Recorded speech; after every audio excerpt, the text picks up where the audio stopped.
এখন আমরা easy physics বই থেকে সমাধান করব রাজশাহী বোর্ড 2023 সালের প্রশ্নটি। তোমরা যারা এখনো ইজি ফিজিক্স বইটি সংগ্রহ করনি দ্রুত সংগ্রহ করে ফেলো। তো আমরা প্রশ্নে যদি তাকাই, এখানে ক এবং খ নম্বর প্রশ্নটা আমরা আগে সমাধান করে আসি। তো ক নম্বর প্রশ্ন থেকে বলা আছে যে প্রধান ফোকাস কাকে বলে, প্রধান ফোকাস বা ফোকাস বিন্দুটা কাকে বলে।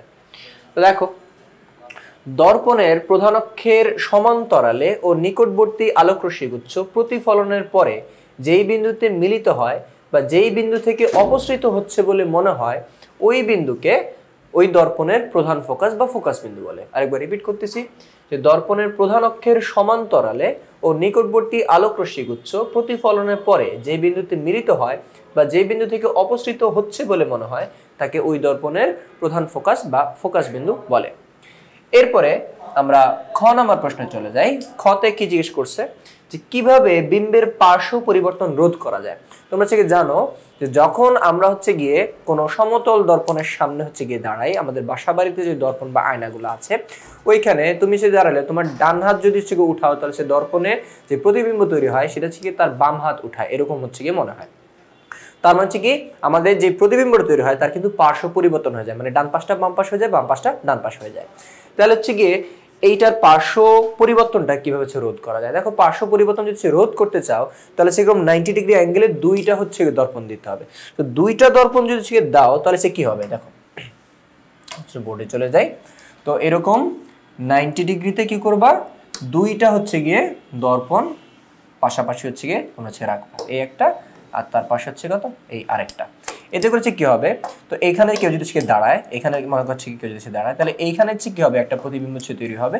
এই প্রতিবিম্বের আরেকটা প্রতিবিম্ব গিয়ে এইখানে তৈরি হবে। তো এইখানে গিয়ে ওর ডান পাশটা এইখানে কি হয়ে যাবে, ওর বাম পাশ হয়ে যাবে। ওকে, আবার এইটার মানে এইখানে যে প্রতিবিম্ব হয় ওর প্রতিবিম্বটা আবার এইখানে কি হয়ে যায়, আরেকবার প্রতিবিম্ব তৈরি হবে। তো ওইটার কি হয়ে যাবে, আবার গিয়ে ওর সাইড চেঞ্জ হবে, মানে ওর বাম পাশ ওর ডান পাশ হয়ে যাবে। তাহলে দেখো যার ডান পাশ তার ডান পাশে ওরকম লাগতেছে। তার মানে গিয়ে একবার উল্টাবে আরেকবার উল্টাবে।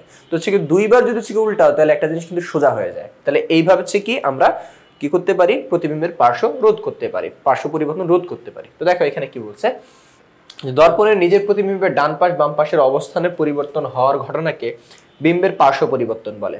দুইটা সমতল দর্পণকে 90 ডিগ্রি কোণে যদি রাখা হয় তাহলে প্রথম দর্পণের সৃষ্ট বিম্ব, মানে প্রথম দর্পণে যেই প্রতিবিম্বটা তৈরি হবে ওটা দ্বিতীয় দর্পণের প্রতিফলিত হবে।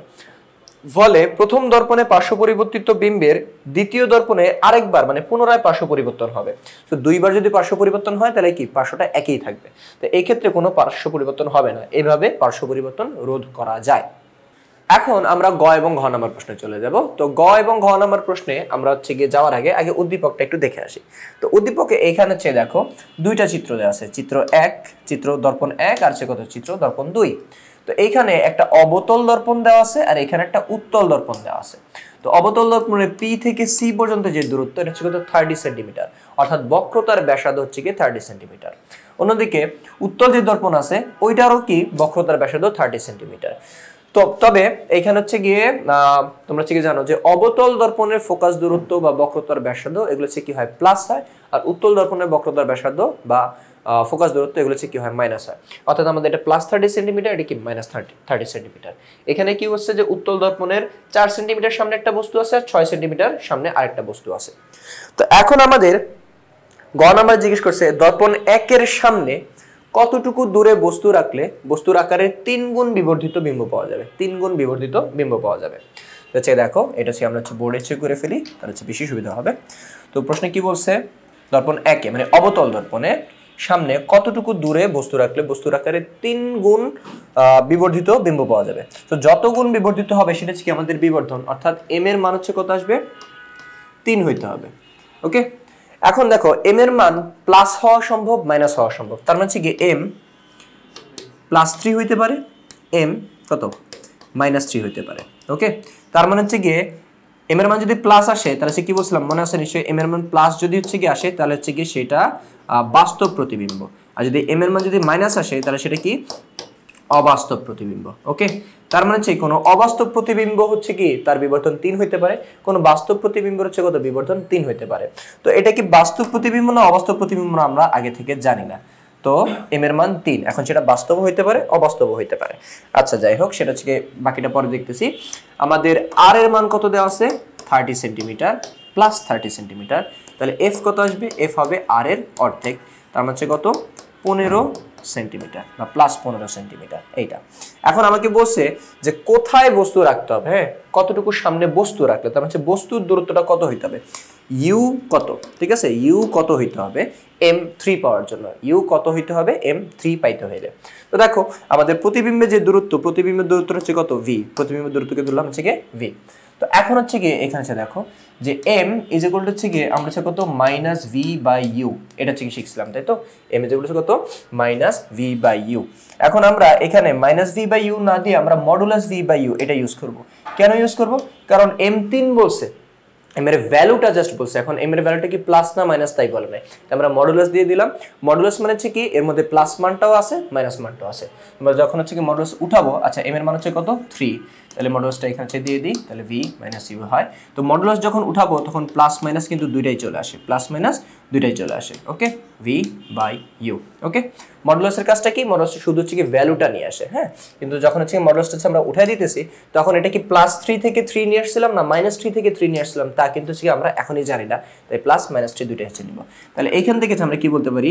V is equal to plus minus 3u, এইটা। ওকে, তো এখন হচ্ছে দেখো আরেকটা হচ্ছে কি ইনফরমেশন, যে ভি এর মান যদি প্লাস হয়, ভি এর মান যদি প্লাস হয় তার মানে প্রতিবিম্বটা বাস্তব। ভি এর মান প্লাস হলে প্রতিবিম্ব বাস্তব, আর ভি এর মান মাইনাস মানে প্রতিবিম্ব অবাস্তব, ঠিক আছে? ভি এর মান প্লাস মানে হচ্ছে কি বাস্তব। তো কি বললাম, এম এর মান যদি প্লাস হয় তাহলে প্রতিবিম্ব অবাস্তব, বাট ভি এর মান প্লাস হলে প্রতিবিম্ব বাস্তব। লেটস সে তোমাকে হচ্ছে বললো যে 20 সেন্টিমিটার দূরে একটা বাস্তব প্রতিবিম্ব তৈরি হয়েছে, তাহলে ভি হচ্ছে গিয়ে প্লাস 20 সেন্টিমিটার। ওকে, আবার যদি বলে যে 20 সেন্টিমিটার দূরে একটা অবাস্তব প্রতিবিম্ব তৈরি হয়েছে, তার মানে হচ্ছে কি ভি হচ্ছে কত? মাইনাস 20 সেন্টিমিটার, ঠিক আছে? তো এইভাবে হচ্ছে আমি বলতে পারি যে ভি এর মান প্লাস মাইনাস হচ্ছে গিয়ে হইলে কি হবে? প্লাস হলে হচ্ছে কি বাস্তব, আর হচ্ছে কি মাইনাস হলে কি অবাস্তব। এই ইনফরমেশনটা একটু কষ্ট করেছে মাথায় রাখা। ওকে, আচ্ছা, তো এখন এম এর মান 3 হইতে হবে, তাই তো? এখন এম এর মান 3 কি বাস্তবের বেলাও হইতে পারে, অবাস্তবের বেলাও হইতে পারে। তো বাস্তব প্রতিবিম্বের জন্য আমরা যদি চিনি যে বাস্তব প্রতিবিম্বের জন্য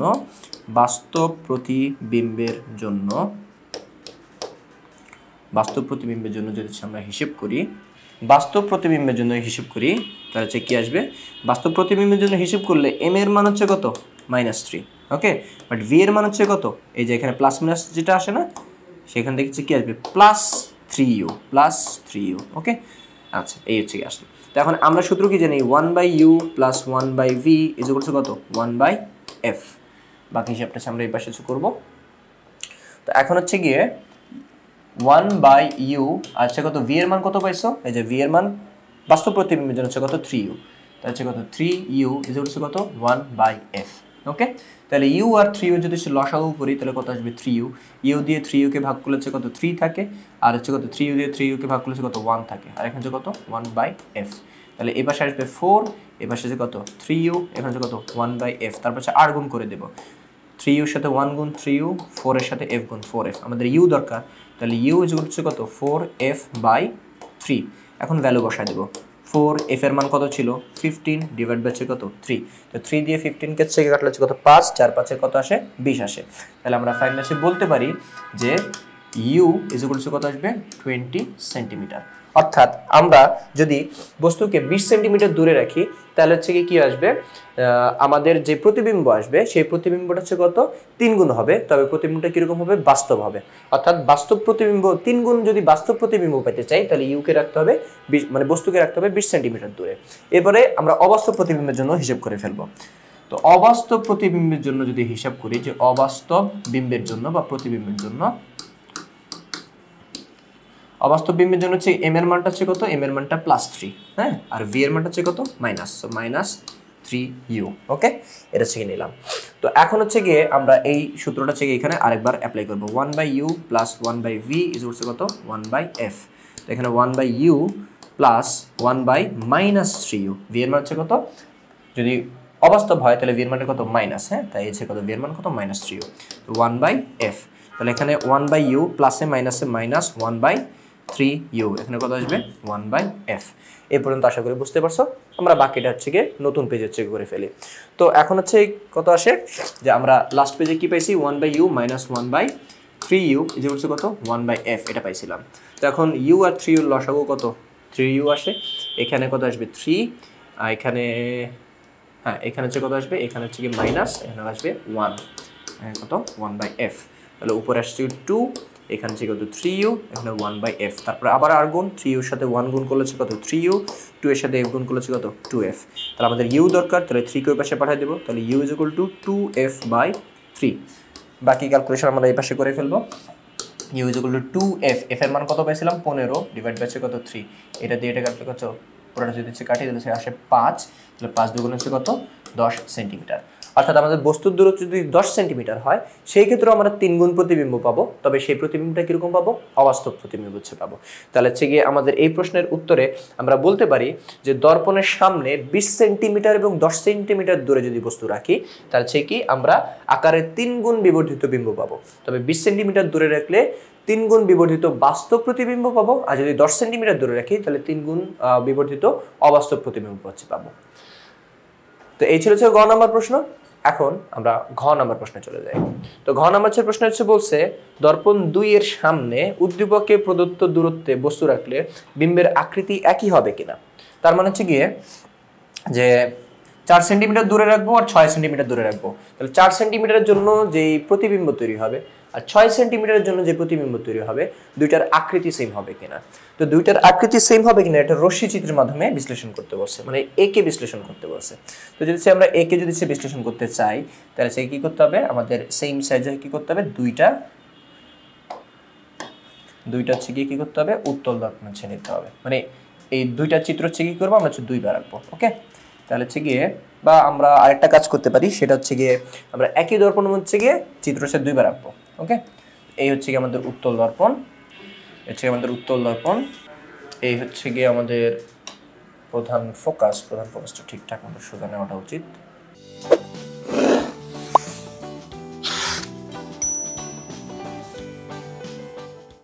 হচ্ছে গিয়ে আমাদের প্রধান অক্ষ, আমরা এখানে ফোকাস বিন্দু এবং পি মেরুবিন্দু এগুলো হচ্ছে দিয়ে নিব, হচ্ছে গিয়ে সি, আর এক্স্যাক্টলি মাঝখানে এখানে চাপে ফোকাস বিন্দু এফ। ওকে, তো এখন হচ্ছে কত 4 সেন্টিমিটার দূরে একটা বস্তু রাখবো। তো এই মনে হচ্ছে কত 4 সেন্টিমিটার দূরে এই হচ্ছে আমাদের একটা বস্তু আছে। তো এখন যে কি করব, এই 4 সেন্টিমিটার দূরে এই যে এইখান থেকে একটু হচ্ছে কত লেটস সে 4 সেন্টিমিটার, তো 4 সেন্টিমিটার দূরের জন্য হচ্ছে কি করব, একটা প্রতিবিম্ব আঁকবো। তাহলে প্রতিবিম্ব আঁকার জন্য প্রধান অক্ষের সমান্তরালে একটা আলোকরশ্মি হচ্ছে নিব, প্রধান অক্ষের সমান্তরালে আলোকরশ্মি নিলে ফোকাস বিন্দু বরাবর প্রতিফলিত হয়ে চলে যাবে। ওকে, আচ্ছা এই যে প্রধান অক্ষের সমান্তরালে, আচ্ছা আরেকটা দ্বিতীয় যে আলোকরশ্মিটা হচ্ছে কি করতে হবে, সি এর বরাবর নিতে হবে। আচ্ছা এই যে সি এর বরাবর যদি চিনি তাহলে সেটা কি করবে, আচ্ছা সি এর বরাবর যদি চিনি তাহলে সেটা ওকে যে সি এর বরাবর নিব উল্টা দিকে চলে যাবে। ওকে, তারপরে কি করতে হবে, এই রশ্মিগুলোকে যে বরাবর আসছে তাকে ওই বরাবর বর্ধিত যদি চেক করে দিই তাহলে হচ্ছে গিয়ে এরা হচ্ছে মিলবে কোথায়, এরা মিলতেছে এই বিন্দুটাতে। ওকে, এইখানে মিলতেছে। ওকে, তাহলে আমাদের যে প্রতিবিম্বটা তৈরি হইতেছে সেই প্রতিবিম্বটা কোথায়, এখানে। তাহলে এই যে প্রতিবিম্বটা আসতেছে এটা অবাস্তব, সোজা এবং খর্বিত। কিরকম, অবাস্তব, সোজা এবং খর্বিত। তো আমরা এইটার মধ্যে হচ্ছে কি করব, 6 সেন্টিমিটার দূরে হচ্ছে গিয়ে রেখে আরেকটা হচ্ছে প্রতিবিম্ব হচ্ছে রাখবো। তো এখানে মনে করো এটা যদি 4 সেন্টিমিটার হয়, আচ্ছা এটা হচ্ছে কত আসবে, এটা হচ্ছে গিয়ে 6 সেন্টিমিটার। ওকে, তো 6 সেন্টিমিটার, এটাকে আমি একটু ভিন্ন কালার দিয়ে দেখি, হ্যাঁ 6 সেন্টিমিটার দূরে আরেকটা বস্তু রাখলাম। তো তার জন্য কি করতে হবে, এখন আমাদের প্রধান অক্ষের সমান্তরালে একটা আলোকরশ্মি নিব, হয় নাই একটু এখান থেকে প্রধান অক্ষের সমান্তরালে একটা আলোকরশ্মি হচ্ছে নিলাম। যে প্রধান অক্ষের সমান্তরালে একটা আলোকরশ্মি নিলে সেটা প্রতিফলিত হয়ে যাবে প্রধান অক্ষের সমান্তরাল হচ্ছে নিলাম আলোকরশ্মি, সেটা হচ্ছে প্রতিফলিত হবে ফোকাস বিন্দুর বরাবর, এই যে একই রকম ভাবে। হ্যাঁ, এটা হচ্ছে কোনো চেঞ্জ নাই, প্রধান অক্ষ না ফোকাস বিন্দুর বরাবর। ওকে, তো এরপর দ্বিতীয় যে আলোকরশ্মিটা নিতে হবে সেটা কি, বক্রতার কেন্দ্রের বরাবর নিতে হবে। সো বক্রতার কেন্দ্রের চেয়ে বরাবর মনে করো একটা আলোকরশ্মি হচ্ছে নিলাম, এইটাকে একটু পিছনের দিকে দিয়ে দিই, হ্যাঁ, এই বক্রতার কেন্দ্রের বরাবর যে আলোক রশ্মিটা আছে নিব, সেটা হচ্ছে কি হবে, যেভাবে হচ্ছে কি আসছে ওইভাবে হচ্ছে কি ফেরত চলে যাবে। এটাকে আমরা ভিন্ন কালি দিয়ে একটু দেখা দেওয়া উচিত ছিল, একটু ভিন্ন কালি দিয়ে দেখা দিই। আচ্ছা, তো এটাকে প্রথমে ভিন্ন কালি দিয়ে নিই। আচ্ছা, তারপর হচ্ছে কি করতে হবে, এটা এই যে বক্রতার কেন্দ্রের বরাবর যদি হচ্ছে কি থাকে, এই ওকে, এটা কিছু থাকুক, তো এটা ওইদিকে চলে যাবে। এখন আমরা চেক কি করব যে এই আলোক রশ্মি এবং যে নীল কালার যেটা দেখতে পাচ্ছি, এই আলোক রশ্মি এবং এই আলোক রশ্মিকে এটা হচ্ছে মিলতেছে না, সো পিছনের দিকে বর্ধিত করবো। এইটাকে হচ্ছে বর্ধিত করলে কিরকম, ওই একই রেখাটা হচ্ছে গিয়ে আসে। ওকে, আর দ্বিতীয় যে আলোক রশ্মিটা, এইটাকে হচ্ছে কি করতে হবে, পিছনের দিকে বর্ধিত করতে হবে। এই যে ওকে, পিছনের দিকে বর্ধিত করলাম। সো বর্ধিত করলে দেখো যে নীল কালার যে আলোক রশ্মিটা, এটা মিলতেছে কোথায়, এইটা মিলতেছে হচ্ছে গিয়ে আমাদের এই জায়গাটায়। ওকে, এই যে এইখানে মিলতেছে, এইখানে মিলতেছে। তো আমাদের এই যে প্রতিবিম্বটা হচ্ছে গিয়ে আসলো, একটু বেশি ছোট হয়ে গেছে, এই জন্য একটু অসুবিধা হচ্ছে। হ্যাঁ, ওকে, তো এইটাকেও আমরা অন্য কালার দিয়ে রেখেছি, নীল কালার দিয়ে রেখে দিই। আচ্ছা, দেখো যে নীল কালার যে হচ্ছে প্রতিবিম্বটা, ঠিক আছে, এটা হচ্ছে দেখো কিরকম আসতেছে, আগের কালো কালার মানে 4 সেন্টিমিটার দূরে যে বস্তু রাখছিলাম তার যে প্রতিবিম্বটা হয়, 6 সেন্টিমিটার দূরে রাখার পরে যে প্রতিবিম্বটা হয় তার তুলনায় কিন্তু কি হয়, একটু ছোট হয়। এটাও কি অবাস্তব, এটাও কি সোজা, এটাও খর্বিত, দুইটা একই প্রকৃতির। এইটাও অবাস্তব সোজা এবং খর্বিত, এইটাও অবাস্তব সোজা এবং খর্বিত, তবে এইটার তুলনায় এটা কি একটু বেশি ছোট। ওকে, তাহলে এখান থেকে বলতে পারি আমরা যে উত্তল দর্পণে বস্তুকে যত পিছনের দিকে নিতে থাকবো, আমাদের কি হবে, প্রতিবিম্বটা তত ছোট হইতে থাকবে, আর যত সামনে আনতে থাকবো প্রতিবিম্বটা তত বড় হইতে থাকবে, তবে বস্তুর তুলনায় বড় হয়ে যাবে না। মানে সবসময় খর্বিতই থাকবে, কিন্তু বস্তুর তুলনায় কখনো বড় হবে না।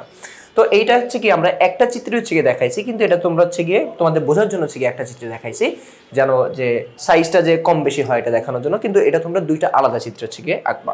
ওকে, তো এটা হচ্ছে কিরকম ভাবে হচ্ছে গিয়ে আঁকবা, এই যে এখানে হচ্ছে দেখা দেওয়া আছে, তোমরা যদি হচ্ছে গিয়ে খাতার মধ্যে যখন হচ্ছে করবা, এই যে দেখো প্রথমত এই যে 4 সেন্টিমিটার দূরের ক্ষেত্রে তোমরা হচ্ছে কি করবা, প্রতিবিম্ব আঁকবা। তো প্রতিবিম্বের হচ্ছে বর্ণনা হচ্ছে দিবা, বর্ণনা হচ্ছে দেওয়ার পরে দেখো দর্পণ হচ্ছে গিয়ে প্রকৃতিটা কিরকম, অবাস্তব খর্বিত, ঠিক আছে, এবং দর্পণের পিছনে অবস্থান। আর 6 মিলিমিটার বা 6 সেন্টিমিটার দূরে যখন হচ্ছে নিব, তখন হচ্ছে কি আবার কি অবাস্তব খর্বিত এবং দর্পণের পিছনে অবস্থান। তো দেখো এইখানে হচ্ছে গিয়ে প্রথমে যেই প্রতিবিম্বটা আসছে তার তুলনায় কি এটা কিন্তু ছোট। হয়তো হচ্ছে গিয়ে বইয়ের মধ্যে যেভাবে লেখা আছে এটা খালি চোখে হয়তো হচ্ছে বোঝা যাবে না, এই জন্য একটা চিত্রের মাধ্যমে তোমাদের আমি এখানে বোর্ডে চেয়ে দেখা দিচ্ছি, বাট তোমরা কিন্তু একবার দুইটাই। ওকে, দুইটা হচ্ছে গিয়ে একে, তারপর হচ্ছে দুইটা দেখা দিবা। তো এখানে বর্ণনা দিবা, এইখানে হচ্ছে কিরকম আসবে, অবাস্তব সোজা খর্বিত এবং দর্পণের পিছনে। তবে 4 মিলিমিটার দূরে বা 4 সেন্টিমিটার, প্রশ্ন মনে হয় সেন্টিমিটার দেওয়া আছে, হ্যাঁ সেন্টিমিটার দেওয়া আছে। তো 4 সেন্টিমিটার দূরে যে হচ্ছে বস্তুটা ছেড়ে রাখছি, ওই ক্ষেত্রে দ্বিতীয় ক্ষেত্রে অর্থাৎ 6 মিলিমিটার দূরে যে বস্তুটা ছেড়ে রাখছি, এইখানে আমাদের 4 সেন্টিমিটার দূরে যখন বস্তু রাখছিলাম তার সময় যে প্রতিবিম্ব হয় তার তুলনায় 6 সেন্টিমিটার দূরে বস্তু রাখার ফলে যে প্রতিবিম্ব দূরে হয় ওটা কিন্তু বেশি ছোট আসছে। হ্যাঁ, এই হচ্ছে এই কাহিনী। তো পরে হচ্ছে গিয়ে দেখো এখানে উত্তল দর্পণের ক্ষেত্রে লক্ষ্যবস্তু দর্পণের যত কাছে থাকবে বিম্বটাও তত কাছে গঠিত হবে, অর্থাৎ আকারে কিছুটা বড় হবে, তোমাদের যেরকম আমি এক্সপ্লেন করেছি বলছিলাম। আর বস্তু যত দূরে নিব বিম্ব বা প্রতিবিম্বটা কি হবে, তত ছোট হইতে থাকবে। ওকে, তাই হচ্ছে কি বলা যায় যে দর্পণ 2 এর সামনে উদ্দীপকে প্রদত্ত দূরত্বে বস্তু রাখলে বিম্বের আকৃতি একই থাকবে না। প্রশ্নটা হচ্ছে কি ছিল, প্রশ্ন ছিল যে দ্বিতীয় যে দর্পণটা আছে ওই দর্পণ হচ্ছে গিয়ে এই যে এই দুইটা ক্ষেত্রেই মানে 4 সেন্টিমিটার ক্ষেত্রে এবং 6 সেন্টিমিটার ক্ষেত্রে আকৃতি একই থাকে কিনা। হ্যাঁ, প্রকৃতি সেম থাকে, প্রকৃতিটা সেম থাকে যে দুইটাই খর্বিত, কিন্তু হচ্ছে গিয়ে 4 সেন্টিমিটার দূরে রাখার ক্ষেত্রে যে আকৃতি হয় আর 6 সেন্টিমিটার দূরে রাখার ক্ষেত্রে যে আকৃতিটা হয় ওইটা সেম থাকে না। তো এই ছিল হচ্ছে গিয়ে আমাদের এই প্রশ্নের সমাধান। এই ধরনের হচ্ছে গিয়ে আরও প্রশ্নের সমাধান পেতে তোমরা হচ্ছে গিয়ে ইজি ফিজিক্স বইটি সংগ্রহ করে ফেলবে। পরবর্তী ক্লাসের আমন্ত্রণ জানিয়ে আজকে এখানেই শেষ করছি।